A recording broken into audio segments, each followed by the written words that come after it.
Well, Zambian opposition leader Hichilema has taken an early lead in the presidential vote. The African Union Election Observation Mission says Election Day was conducted in a peaceful, transparent and professional manner. Now, despite reports of an unlevel playing field and politically motivated violence before the vote and COVID-19 related challenges. A day after the polls, there were sporadic fires and roadblocks in the Chibamba district of the capital, Lusaka. Let's get the latest now from Chibamba Kanyama. He's an economist as well. Chibamba, very good afternoon and thanks so much for your time. Firstly, how reliable do you think the information coming out of Zambia at the moment, how reliable do you think it is? Well, there is some sense of reliability for, not of course, not the social media, but what you're hearing from the monitoring agencies, mainly because they were present in the polling stations. They were present when the voting was taking place and as well as the counting. However, the key source of credible information is the one which is official, released by the Electoral Commission of Zambia. And they have had two briefings so far announcing results from a total of 31 constituencies out of 156 constituencies. So with the issues with social media, we understand that there was a bit of a blackout. There's also allegations of widespread vote rigging. Now, the results, as one would understand, are not going to be very convincing. This seems to be par for the course, though, Chibamba, when it comes to elections on the continent. How would you, what would be your concerns around the results that we would see coming out of this election? So far, in terms of social media blackout, yes, we had it, but there was a court ruling to stay the blackout, the disconnection. So the ZICTA, which is the Zambia, the institute that is responsible for the telecoms industry, has been instructed to restore full internet. So I'm sure now, today, people are able to have full internet. In terms of vote rigging, that I would say so far it has been presumptuous. It's mainly out of fear, maybe based on previous experiences. Otherwise, there is no substantial evidence or even evidence to point to vote rigging so far. If it happens, maybe later during the counting process and the release of the results. But so at this particular time, we have not experienced anything of the sort. So just looking at, the economy being a sort of top of the priority list when it comes to this election, the economy at the moment, one of the main focuses for Zambia and Zambians as well, Chibamba, knowing that Zambia has, was once considered a model democracy on the continent, but just looking at what's happened over the past 5 years, worsening poverty, hunger, economic and ethnic inequalities, what does that say or what does that mean for incumbent President Edgar Lungu and who in your mind would be the better person? I mean, if this has happened under his watch, what would you see, who would you say is the better man for the job? I think so far the participation at the elections was unprecedented. We had nearly 74 to 80% turnout. There has been an increase, in my opinion, about 30% above the 2016 elections, which is very huge. And among the key voters were the youth, the young people, who normally experience kind of apathy. They don't like to vote, but they turned out in huge numbers. That alone tells you that perhaps they have a message on unemployment, perhaps inequality.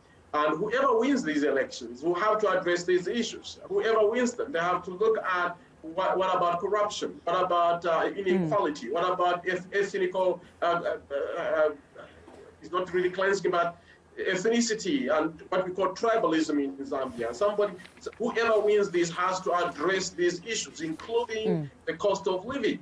Part of it prompted by the COVID situation, but we know that we have had challenges even before then. So whoever wins this election will have to address these four things because they appear to have been the key determining factor in the elections held on Thursday.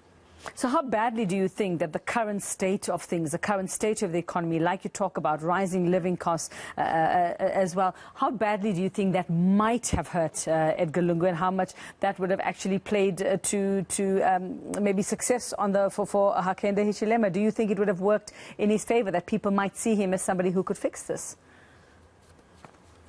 I'm sure that most of those who voted for Hakainde Hichilema had that in mind. They were looking at somebody who could fix these issues, and I think his motto for campaign was fixing it. So they did believe his message, and they turned up to vote. And I also think, on the other hand, that the Patriotic Front now will be looking back and say, where did we go wrong? Where did we miss it? Where did we ignore some critical voices?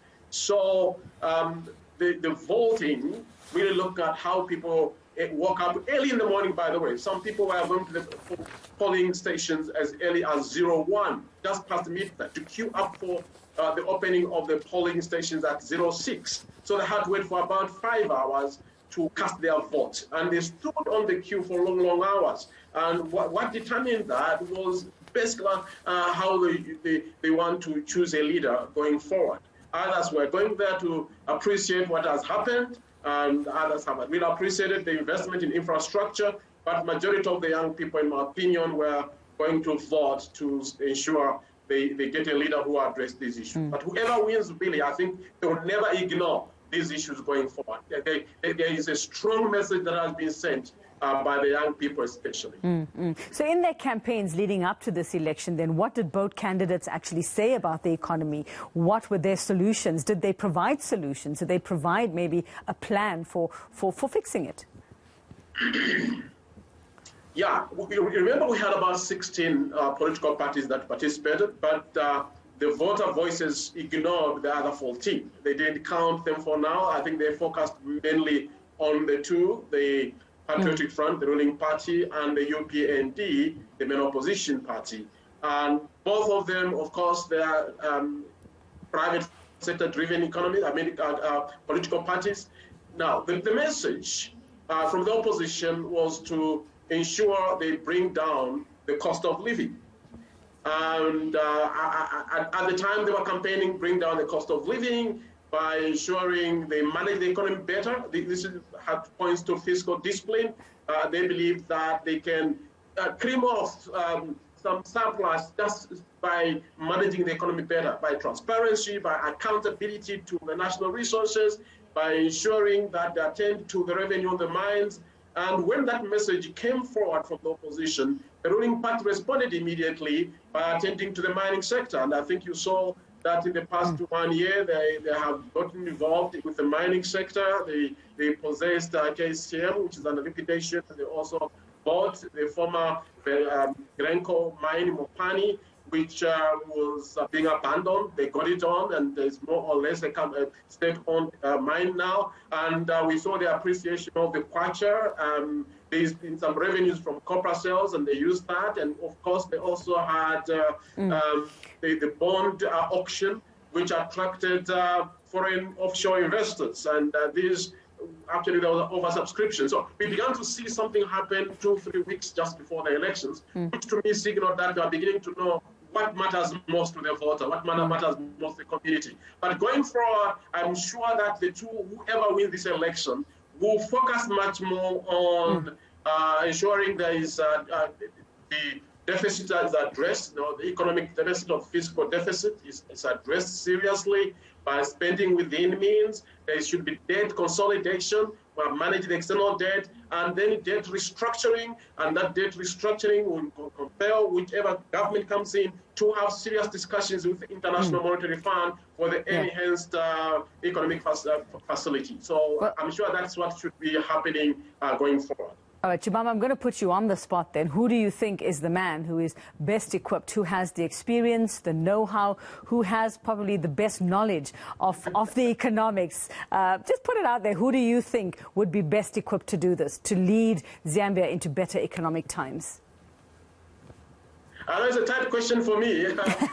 Take a guess. My analysis really is a difficult one for me to say, but look at the record of the two people, of course. One is a lawyer, and it's about the team that he will have. He may not really have had a very, very strong team because he needed a cadre of economists to advise him. And maybe that's why we saw debt rising to where it is. The other gentleman is an economist, and if you have your questions, who is best equipped for this, just based on their professional orientation, there's an economist and a lawyer. So in issues of economy, of course, you'd want to give it to the opposition leader, that he may have a better knowledge and understanding of what has to be done. So it's a difficult one for me to say, but that's the way I would put it. Okay, but will that translate into votes? We'll see. Thanks very much, Chibamba Kanyama, Zambian economist there, just putting forth just some views on who might be the best man forward. We still don't know. Well, the results will show.